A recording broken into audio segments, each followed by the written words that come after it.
I don't eat dairy, so I have macadamia milk, coconut oat milk, coconut water, and Wow. then I just, I've got spirulina. This is kind of the Spirulina, green tea you like to do extracts. spirulina like in the morning or not in the end of the day, no? Um, How you do spirulina? I don't mind. I'll take it whenever. Chlorella and spirulina. I'll take it. Usually I take it in the morning. I'll do a Yeah. smoothie and I'll have it in my smoothie. So yeah, that's what my fridge looks like. I could show you my other stuff too, but yeah, look, take control of your health. Take this as an opportunity right now. You know, let let this situation be a message for your life and for your family. That Look, I think it's a big wake up call for everybody to increase their immune system, increase their health, better themselves as a person physically. Look at the things you haven't gotten to, all the things you need to finish, whether it's around the house, um, whether it's with your finances. A lot of people, obviously, are out of a job now. Um, it's going to be a tough situation for the housing market, for people paying their rent, keeping food on the table. There's a catastrophe going down right now around the world, and it's really going to be a tough time for so many people.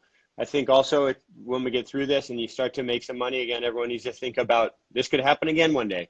So you should have a couple months or a few months worth of supplies and money.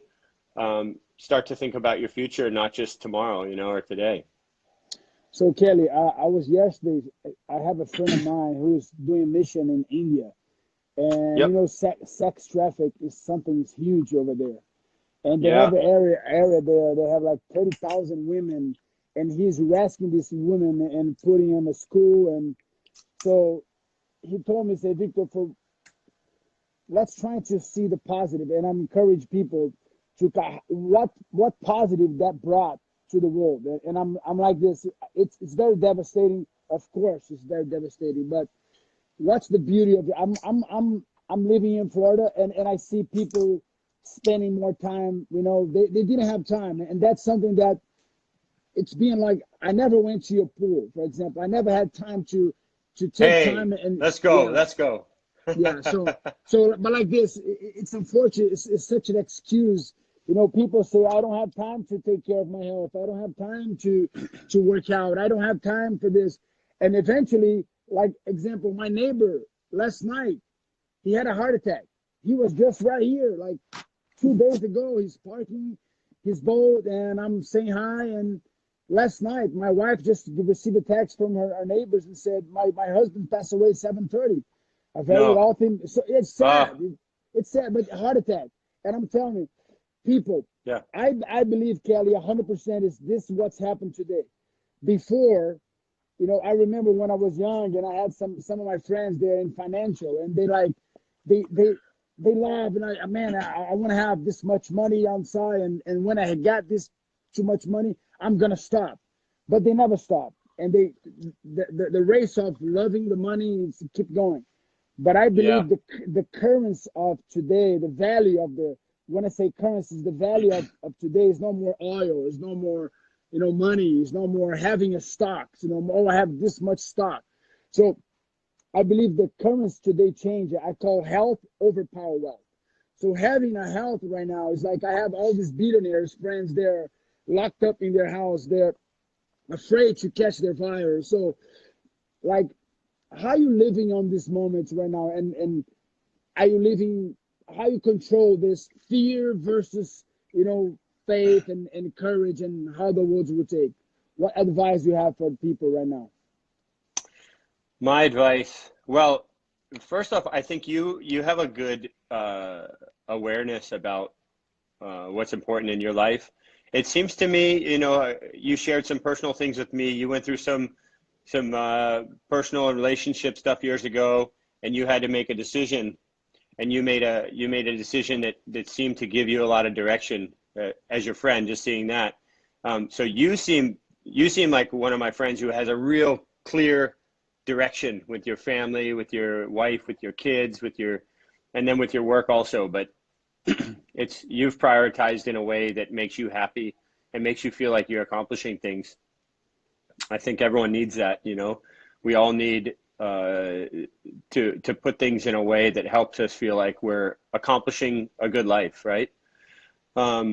Mine, uh, and also yours in some ways with the job, with the work, with fighting for you, with surfing for me. It's kind of easy. Okay, there's a contest. I'll get there. I'll do my best. Okay, I did my job. But then now we're stuck here with ourselves. So, you know, it's not as easy. With regards to the fear, I don't worry about it too much. I look, I've been blessed. I don't have some of the normal fears that some people have, and I'm aware of that. Uh, First off, I'm really a healthy person. I own my home. I have money.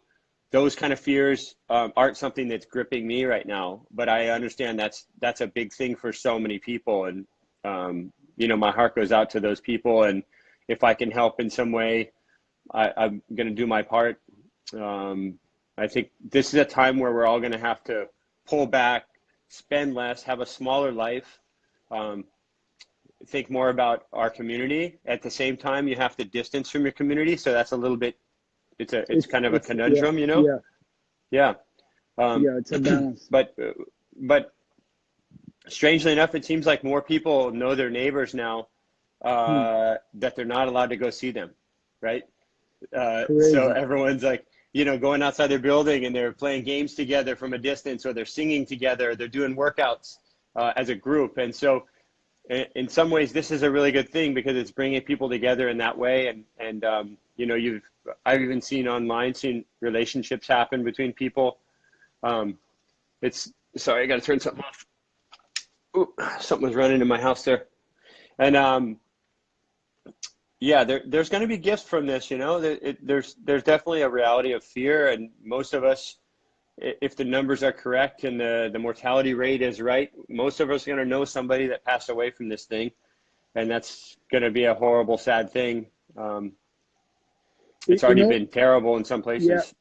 You know what? I think it's the big problem right now. I think it's people living in uncertainty. Like we don't know. Like Yeah, that's when the it's going. thing. Yeah, like that's I think is the most fear is like I love that quote. It's like focus on what you can control versus what you cannot. Yeah, And that quote has been just in my mind, and I'm trying to live by that because my mind is always spinning and like I'm always trying to like you know Joanna is very calm down, she's very settled and very mm, in the house, and we are like I can relate it to you because we are on the go, you know, we live in our passion. I think you live in your passion, you're not into that, you're not gravitated into that craziness for fame. And no, you got all that, but that doesn't own you, that's not your priority. So maybe it was in the time, but now is your priority. How can I make it not just life my life good, but people around me. So the uncertainty is killing people right now, like not knowing tomorrow. So and that's yeah, affecting the rich, the wealth, the poor, and that thing really brought everyone to their knees. And I think it's almost like we're trying to see who's behind that. You know, a lot of conspiracy theories and things we don't control. You know, the Illuminati, yeah. or you know, the banks, or this, or who knows? Who Hey, cares? hey, I I got don't it. control that. Yeah, but in saying that, you know, you look at the stimulus package that they put through the government in America, and it's crazy to me. It, all the money's going to the banks. You know, why do the bankers are rich? Hmm. Why is it? Why don't they just take those trillions of dollars, split it evenly for every American, and give it out? I don't So so understand. so And some so people so don't need it, so they can hand it over to their friend. So, and that's something that really strikes. It's like this. I think we have everything. No one should starve. No one should. Everyone should have plenty. I think it's a time for us. Okay, let's even the playing. Like I wish like right now in this time we can really say settle down. Say okay, let's go back to what brought us the humans. You know, like share the meals and share. Okay, let's so it's very uneven. Like it's never going to be even the world. So, but the playing field, like So I would like to, you can talk more on that, not conspiracy, but the theory of people understand what's going on right now with this financial. Yeah. Well, it appears that it's going to be a consolidation of the rich getting richer in a situation like this, because people who are living week to week, hand to mouth, for money and food. Now what do you do? My little brother, he works as a surf instructor. He's working week to week to make money, make his living, and pay his rent. And he texted me last week, and he's tripping out because now he can't pay his rent. He can't pay his money for his kid to his ex. So he's really stressed about that kind of stuff. And I've been wondering what's the answer to this, man. Look, prepping, I think people need to start prepping. They had those shows on TV where people were prepping and they'd store like 5 years of food in case the apocalypse hit. They don't look so crazy right now. Those people are like, all right, I've been waiting for this day. I'm totally prepared. And the people that have this houses, the bunk houses, like where they really are having everything prepared for them if the end of the world comes. I think they're there right now. They're what? They're on this place right now. They're like, oh, what's gonna happen? Yeah. I think it's scary right now. Yeah, so it's scary. There's definitely a realistic fear. There's a realistic problem for people around finances and money and keeping food on the table for their kids. I mean, this is as real as it's ever been in our lifetime, maybe in the history of financial markets, if this thing goes on for longer than we think. I expect it will peak in the next month to 2 months in America. But what if that's not for 6 months? And then what happens? Like people can't even have contact. How are you going to start handing out food from food banks to people? It's going to be, you have to be prepared for that reality if it happens. That's not to like bring up fear or scare anyone. And also prepare for how are you going to live? How are you going to adjust when things get back to normal? How are you going to create a nest egg for yourself so you're prepared if something bad happens, if somebody gets sick in your family, if you don't have health care, all those things that we all definitely need to be concerned about, but shouldn't rule our days. But now's the time to sit back and think about all those things. In fact, my daughter just called me right before we got on this call, and she had a problem with our insurance, with something she needed to get today, and there was a problem with the insurance, so I got to figure that out later. But yeah, it's crazy. It's overwhelming for people, for sure. Yeah. So that being said, I think this is like the uncertainty, and we cannot solve. We don't have the solution, but I think people look up to, like when Cali Slater come in my mind, I almost seems like a guy that I can take, if I can take some guys into war, like into like you gotta be in my corner. My next fight, I'm gonna bring you to my corner, because hey, I want to corner you one day, bro. So you come in next fight. We talked about it a lot. We talked about it a lot. But I want to be there with you. So next fight you coming, but because I really see like what is a corner man? A corner man is like you usually that guy's over there. Maybe he's not there to jump in a ring and fight for you, but you know that when you look at him and he say, okay, I want you to go next round and do this. So I know that a guy like you face all types of fears.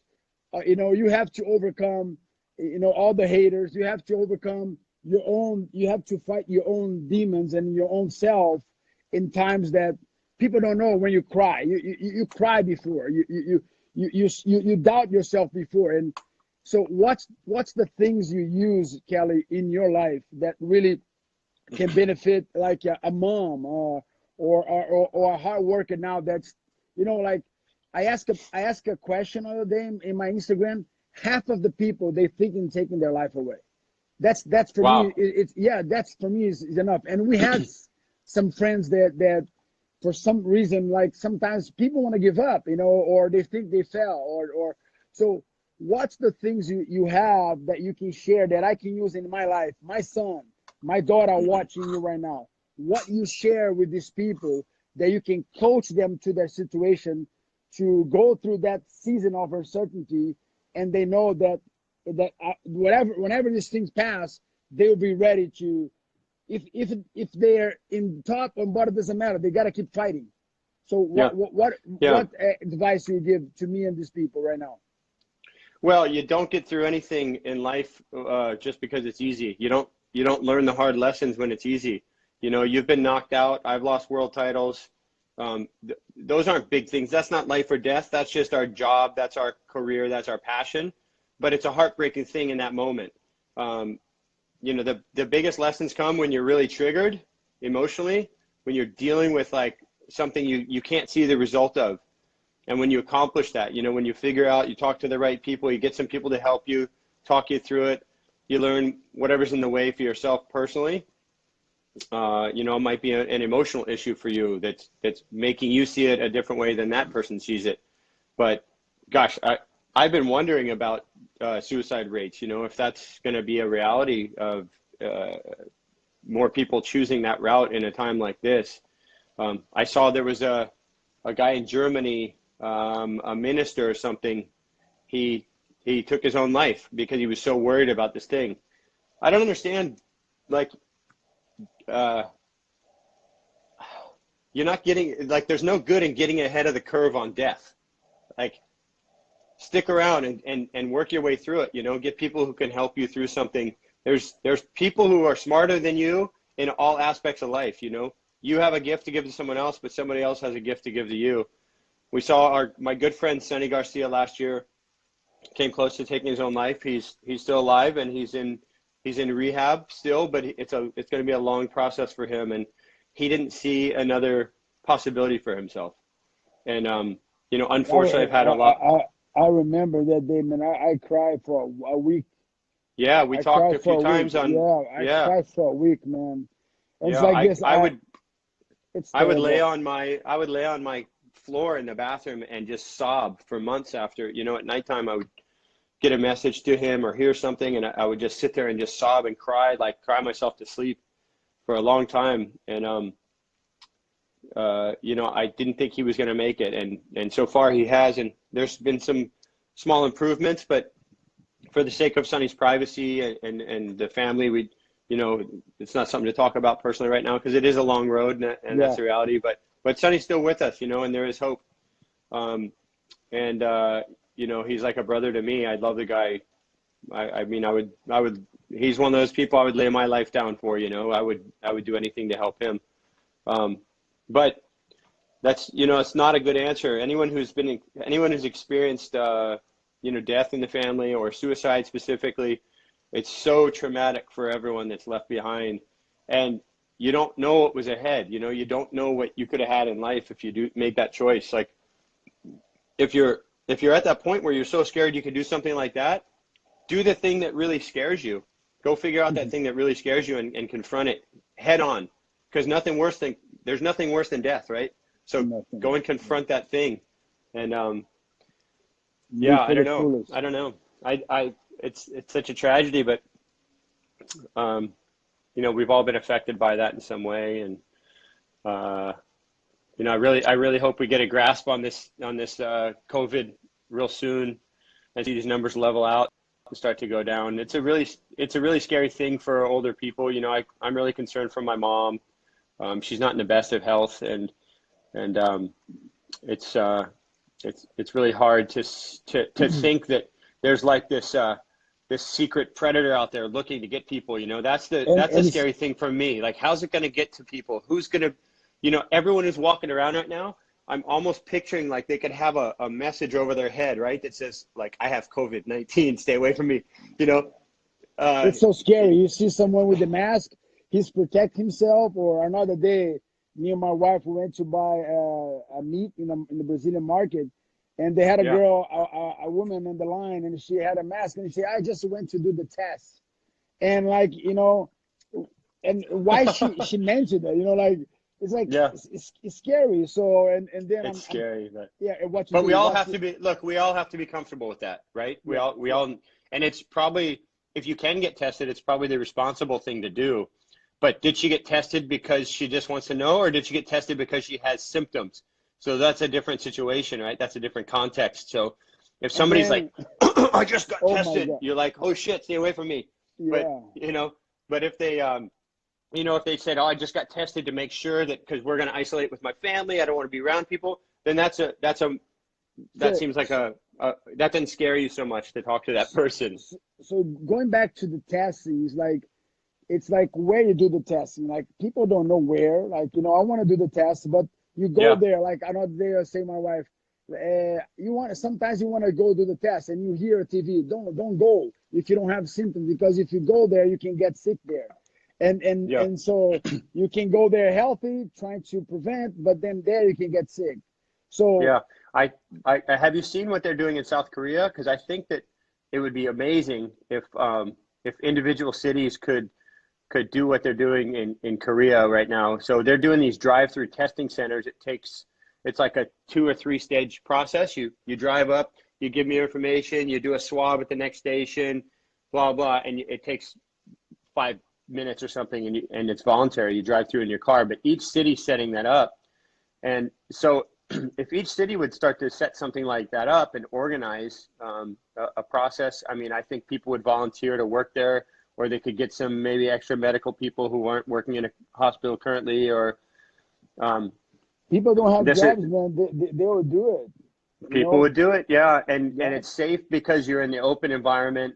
You're not in a closed place where a bunch of people are congregating. You're in your car, you drive up, you do your information in the car, you don't have contact with a person. The people testing aren't in fear or threat of being exposed like they would be in a hospital. I think it'd be a really responsible thing for America to do that, and for all countries to do that in each of the states. I mean, sorry, in each city, and that would give us a real clear picture, regionally, locally, and regionally, and countrywide, what we're dealing with. But the government should be organizing that, and they should be paying for all those tests. And we as citizens that pay our taxes should have that. But I think that it's going to take a lot of local organizing by groups, and I have no idea whether someone's doing that. I just saw it on the news last night, a journalist in Korea, and I thought, what a great thing. I wish that would happen in the States and in Australia, where I'm at now, and all these other countries. So I think we take guys, entrepreneurs, and people together and to kind of to go to that route, because it's like this: how insurance, so how prices, like oil prices now, they're like in the 1950s. The price of oils, and so these things we don't control. So I think what we have to do now is follow That's in the somebody's control. There's a whole yeah. game that goes on with the oil world, Yeah. people setting the price, OPEC and different countries. I think if you look in the history of the first Desert Storm, there's a lot of things I've read about that had to do with oil prices between Iraq and Kuwait. I don't know. That's a little bit on the conspiracy side, but there's a bigger thing at play when people go to war. And You think this is almost like we all fighting this enemy that doesn't have a name, and it's like in the air, or in the cough, or in the hand. So we all yeah, fighting an enemy, and like thinking about now, this affecting every place on Earth. The blue yeah, planet are affected. The elders are affected. The people there, they don't have a healthy condition, they're affected. So I think this either going to bring us together, and how can we not separate a country? How can we help this together, and we overcome and become successful? Or this can create a riot, and people start isolating each other, and be individualistic, the more selfish. I think the yeah. more selfish you are now, you jeopardize our loved ones. So how you think we can move forward from now in the season like that? Yeah, I think we're seeing evolution at work right now in society, and that evolution is that globalism is a real thing. We're all connected. Anyone on Earth right now could pick up their phone and see me or you, or see anyone online. You can watch concerts and stuff. So that in terms of, people have always been worried about globalism, I think in some ways it's terrible for small businesses and local economies and things like that. On the other hand, it's good because it's connecting us all, and it probably helps safeguard us from there ever being a world war again. So that's it's just something that pops in my head and I think about. So having us all connected makes us understand and know each other and not have fear of each other. But at the same time, I think I'm hoping that this draws local communities together in a better way, in a tighter way. Obviously, I know you're a God-fearing man and you go to church. I'm not a churchgoer, never have been, but the sense of community you get at a church is a good thing. And you know, this could be a way for more people in communities to start creating gatherings, you know, healthy gatherings, just to talk and just to get to know each other and share ideas. This point, you touch on a point that's very important. I think, and that's just my point. I think what's happening right now, that's what you use the word church. Church has become an organization made by man, but I think the church that Jesus, he wants a small community. I think actually it was totally different than what we have today. His church was more, you know, through love, you know, and now I think we're not working through love. And when I say love, love can beat anything in the world. But when you don't have love, what do you have? You have the opposite of love. That is, has many names. Can be I hate, or can be I dislike, or unlove. A person is unloved, and that's the thing. When you don't love yourself, you cannot love your friend or your neighbor, your neighbor. Yeah. And I think that's called empathy. I think we are bringing the people together for real. You know, a small community. You know, I'm here on the phone with you. I cherish this moment. You know, like I cherish your friendship. And I don't see you every day, but I cherish you. When you come into my mind, or when I think of you, I think of your daughter, your family, your friends, your loving ones. And I think when we talk about this church, this organization that people create, it's more political. You know, they're looking for power. How can I control the people? Versus teaching the people to love each other. You know, it doesn't matter your entity, your color, your faith, or I worship this, you worship that. But the love that Jesus said is the love that transform us in one, make us one family, one human being. So I when people say, what religion are you? I say, I'm the love religion. I love. So I try to not put myself in a situation that, oh, you that, or you're that type of people. They trying to put a stamp like Democrat, Republican. The religion of love, man. Hey, so I was gonna say, I should almost turn this around and start asking you questions, because I feel like you're trying to get so much out of me, but I've learned a lot from you over the years, and I always look forward to anytime I get a face call from you. Hey, you guys, one time Vitor calls me. He likes to FaceTime. You always like to FaceTime, right? Like you want to see the person. You don't want to just talk. I want to see it. Yeah. No. Yeah. So one time he calls me, and he's at the chiropractor. You remember? You call me from the chiropractor, and you put the phone. He takes the phone, and he puts it underneath the bed, and his face is squished. He's like, "Man, oh, this guy's the best guy." Oh, and you're getting adjusted, and I can hear his bones cracking and stuff, and he's trying to have a conversation and hold the phone while he's getting adjusted. But yeah. Anyways, I got to come down and see you when I get home again next time. And we also got to get you a surf ranch. But the cool thing is, Vitor lives real close to my daughter. Your kids go to the same school my daughter went to, right? Yeah, the same school. They want the V to go. Same school. Same school. Yeah. The same school. So they want the V because the V now has become a football player, and he's going to the high school. So the teams want him. Oh, nice. So I'm have to learning this. He's in high demand. Oh yeah, but you have to learn, how it works. So he has to go to this school, or this school's there. It's from you. It's crazy. It's a totally different sport, and it's phenomenal. He's like in the draft now, right? The different schools want him. Yeah. So and what school he goes, he's a quarterback. The type of school. So I love sport. So Kelly, I know, I think our time is about to be done soon, but I don't care. Whatever, up to you, man. So listen, how's your routine, Kelly? How you usually like, how you can define your day, like times you go to sleep, how many hours in a day you like to sleep? Tell me a little bit of your routine, like. Man, I don't get the amount of sleep I want. Well, I'm not on the sleep. How do I say this? I'm trying to be honest about this because I want to go to sleep at like 10 o'clock at night or 9 o'clock at night and get a full night's sleep. But then at nighttime, my brain starts rushing with ideas, and then I start playing music, or I start like drawing designs for equipment. And next thing you know, it's 2 in the morning and I haven't slept yet. last night, honestly, right now it's 10 in the morning for me. I went to bed at almost 3 o'clock last night. I just stayed up. I ended up grabbing my guitar, my ukulele, and I have like 5 or 6 old phones here. And on each of those phones, I have a bunch of songs that I wrote. And so I go back through songs I haven't seen in 5 or 10 or 15 years. Wow. And try to relearn the songs and maybe finish them. And so I'm here by myself on the Gold Coast. My girlfriend's in California right now. And so I've just had a lot of time to sit and play music, really.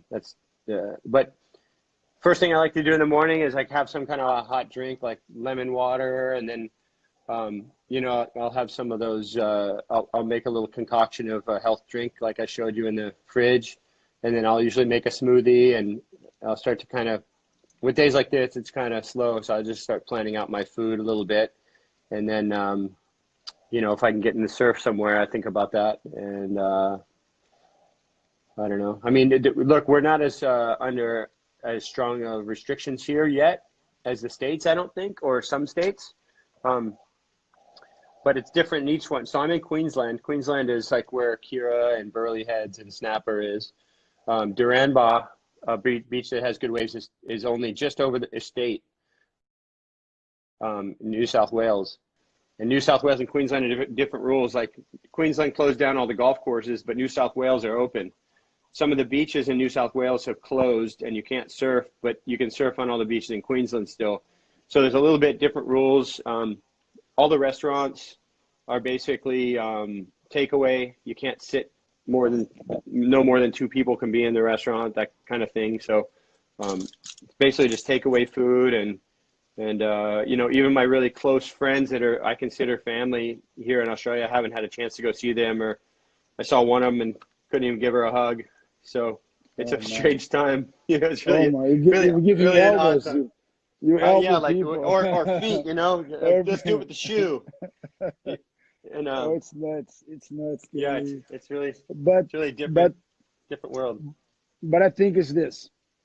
As we coming on, I think they say we only allow 1 hour, so I think we're about to. But I would like to before, I don't jealous. I just admire this gift of you. I trying to learn to play. I wish I could worship.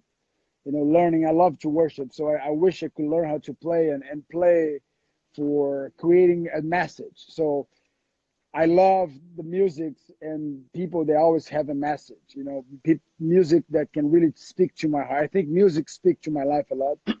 People have to be careful what they listen, what they see. So I would like to finish this call with, if you feel comfortable for you playing a song that you like, you have a message. And, Let's see. And can you talk to your people guitar? for a minute? I'll see if I can get my guitar. Okay, so you get your guitar.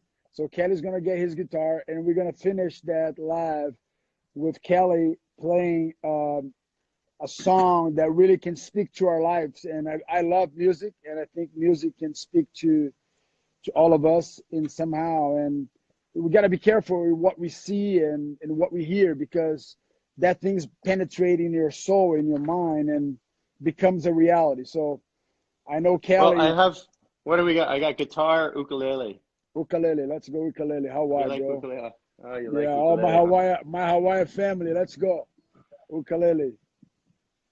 So, wow. You haven't learned to play yet? No, man, I'm jealous. I'm lefty like you. See, you lefty. No, it's just backwards, I think. I'm righty. That's my Are right you, hand. So, are you right? Oh, yeah, well, you got that. Okay, what let's can I go. play here? So a music that really, You kind of put me on the spot right here. Now I got to think I of know, like but something important. You just, know what I mean?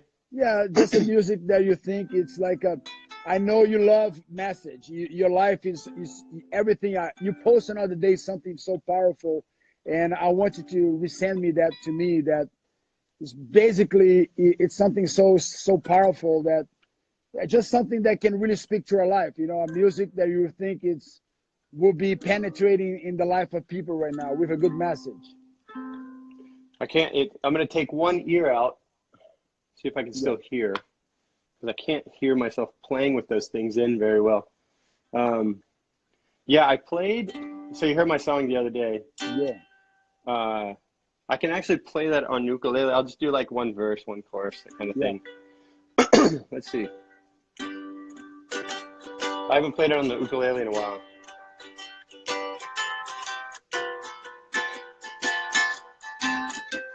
It's a little bit different chords than the guitar. Oh, I love that song. Oh my God.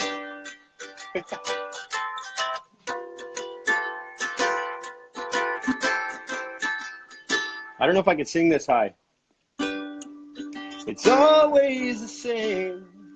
Love's just a game we play, we play. And fear is a mage. We'd like to refrain from these days, these days. And all of the things that I saw when I looked in your eyes, they come back again, and they haunt like a friend in disguise. In your eyes, in your eyes.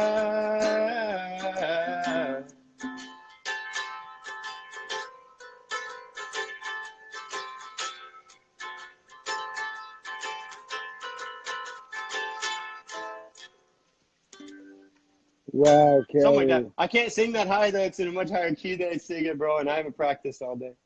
Kelly, I'm telling you, man, my whole life, you've been an inspiration. It's like when I go to fight, I try to always think in people that can bring me the positivities.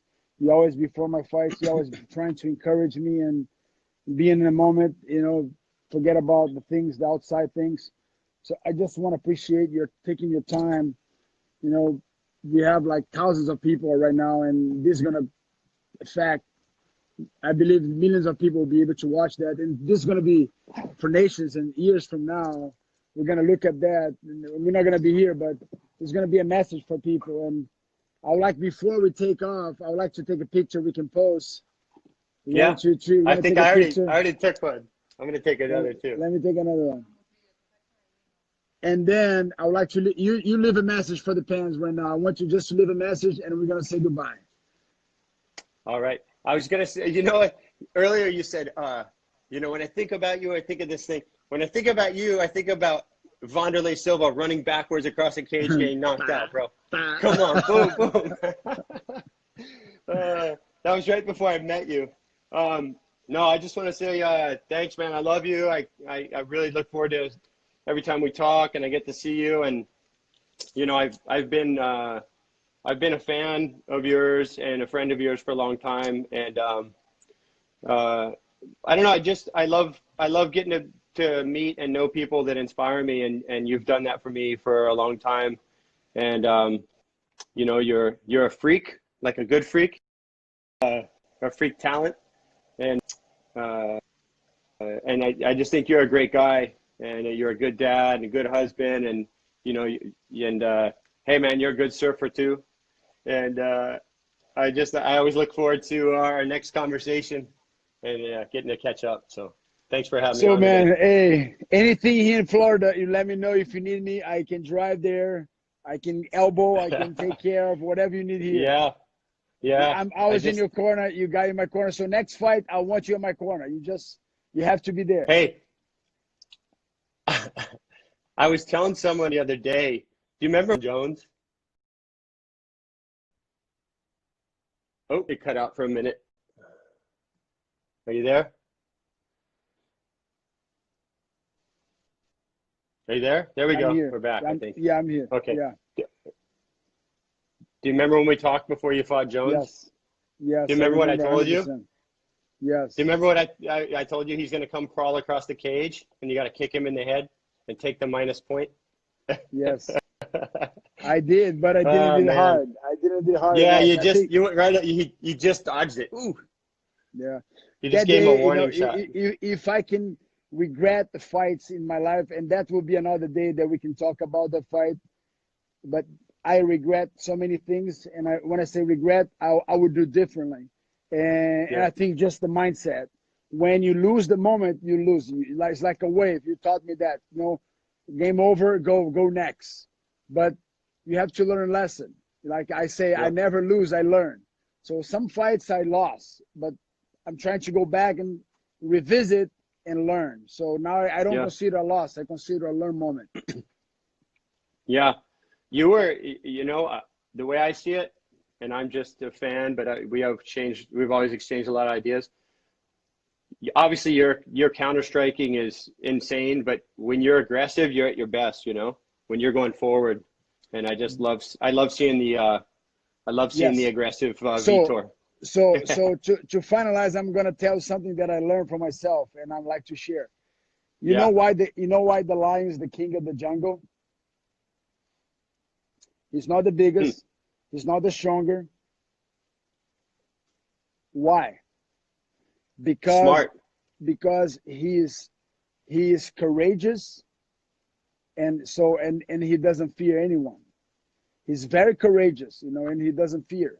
So and that thing is like when you have that courage, and you don't fear, and you just go. So, and I think that's the beauty. So the guy said, a lion, a sheep, a bunch of sheep led by a lion will always beat a bunch of lions led by sheep. And the reason why the leadership is everything. I believe in leadership. Whoever is leading something, and that's what I like, the mindset. If you have a good mindset, a leader mindset, a champion mindset, you can fight. Even if you lose, you can learn, and you can keep going and face life, and you can enjoy life, with a learning moment. So I gotta be lion. So I understand I cannot be a counter. I understand now. I have to be aggressive. I cannot play out of my weakness. I gotta play off my strength. So I encourage you to face this coronavirus or any situation. Look for your strength and just work out of the strength. Yeah, work on your strengths. That's been the lesson I learned from you that day that you spoke to me. Don't fight out of your counter moments. Go, you're aggressive guy. You got to be aggressive. Yeah, I agree. Cool, bro. So I see you soon. I just want to send a shout out to Gilbert. I've been watching Gilbert Burns Dorino since ever since I met him with you. And remember I told you. Yeah, we keep in touch. We keep in touch here and there on Insta too. But I've really enjoyed watching his career. Yeah, he's gonna go a long way, man. You watch that boy has a good vicious hook. Yeah, I hope he fights Colby. Yes. Hey, Kelly, much love to you and your family. Hey, love you, bro. Love you, man. Buddy. Take care. Bye-bye. We'll talk soon. Okay, bye. Bye.